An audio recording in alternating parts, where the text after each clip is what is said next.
Hello student, আমি তোমাদের Soumya ma'am.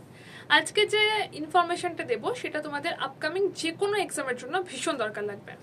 ছবিতে যেটা দেখতে পাচ্ছ সেটাকে তোমরা বলতে পারো রাশিয়ার ভারতরত্ন। ভারতরত্ন কেন বললাম? ভারতরত্ন আমরা কাকে বলি? যেটা ভারতের হাইয়েস্ট সিভিলিয়ান অ্যাওয়ার্ড। এইটা হচ্ছে রাশিয়ার হাইয়েস্ট সিভিলিয়ান অ্যাওয়ার্ড এবং এই অ্যাওয়ার্ডটা এবারে পেয়েছেন Narendra Modi for outstanding service. 2019 সালে অ্যানাউন্স করে দেওয়া হয়েছিল যে নরেন্দ্র মোদী এই অ্যাওয়ার্ডটা পাবেন, কিন্তু তার মাঝে তিনি রাশিয়া যেতে পারেননি বা কোনো কারণে সেটা হয়ে ওঠেনি। তাই 2024 সালে এবারে যখন রাশিয়া ভিজিট হয়েছে তখন স্বয়ং পুতিন নরেন্দ্র মোদীকে এই অ্যাওয়ার্ডটা প্রদান করেন। এই অ্যাওয়ার্ডটার মাধ্যমে ইন্ডিয়া রাশিয়ার মধ্যে যে সম্পর্ক রয়েছে সেটা কিন্তু একটা অন্যরকম নতুন মোড় নেবে। যদি এই ধরনের ইনফরমেশন ভালো লাগে তাহলে অবশ্যই সাবস্ক্রাইব করো আমাদের চ্যানেল।